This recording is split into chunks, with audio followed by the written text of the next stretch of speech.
మనందరం ఉమ్మడిగా, మనందరం సమిష్టిగా ఆంధ్రప్రదేశ్ ప్రజలు ఏ అభివృద్ధి అయితే కోరుకుంటున్నారో మనందరం సమిష్టిగా దీన్ని ముందుకు తీసుకెళ్ళాలి, అభివృద్ధి పథంలో నడిపించాలి.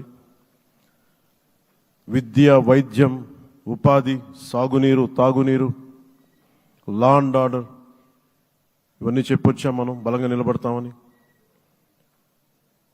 అలాగే మేనిఫెస్టోలో, ఉమ్మడి మేనిఫెస్టోలో చాలా మాటలు ఇచ్చాం. వాటన్నిటినీ బాధ్యతగా ముందుకు తీసుకెళ్లాల్సిన అవసరం ఉంది.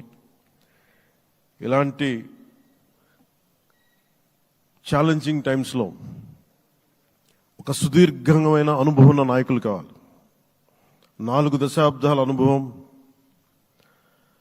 అభివృద్ధి మీద అపారమైన అవగాహన, పెట్టుబడులను తెచ్చే సమర్థత, ప్రతిభ,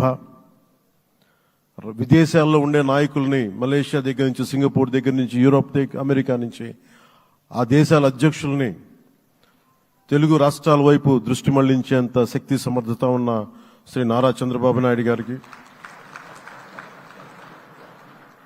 ఆయన నాయకత్వం చాలా అవసరం,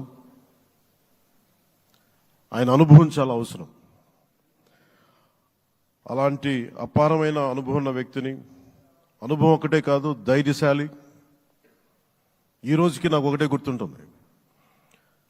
మన తాడేపల్లిగూడెం సభలో చెప్పాను, చాలా క్లేమోర్ మైన్స్ పేలిపోతే, జీప్ ఎగిరిపోయి కింద పడితే చొక్కా దులుపుకొని ఆయన మళ్ళీ వచ్చి రాజకీయం చేసిన వ్యక్తి.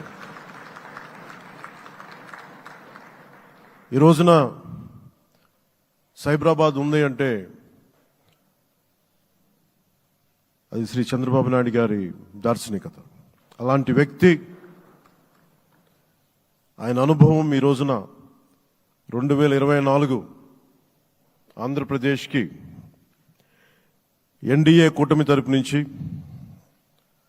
ముఖ్యమంత్రి అభ్యర్థిగా శ్రీ నారా చంద్రబాబు నాయుడు గారి పేరుని జనసేన పార్టీ పక్షాన నుంచి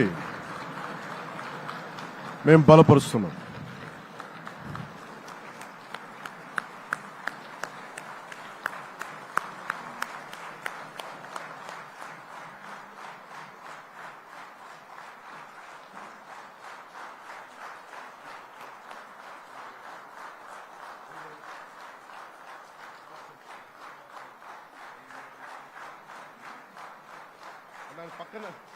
ఇది నేను ఆయన పక్కన పెట్టుకుని చెప్పాలి. ఆయన నలిగిపోయారు. జైల్లో చూశాను ఆయన.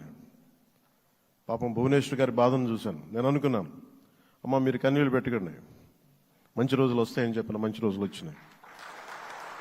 వారికి మనస్ఫూర్తిగా వారికి నా హృదయపూర్వక శుభాకాంక్షలు. మీరు అద్భుతమైన పాలన ఇవ్వాలి అందరికీ మనస్ఫూర్తిగా మీకు నేను తెలియజేసుకున్నాను సార్. సో ఇప్పుడు శ్రీ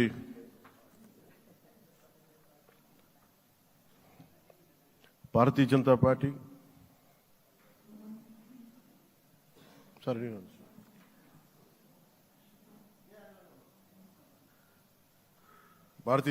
అధ్యక్షురాలు శ్రీమతి దగ్గుపాటి పురంధేశ్వరి గారిని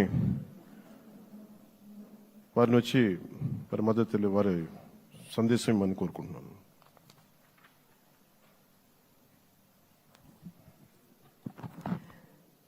సభాయ నమః అంటూ సభాసదస్సుకు నమస్కరిస్తూ సభాధ్యక్షులు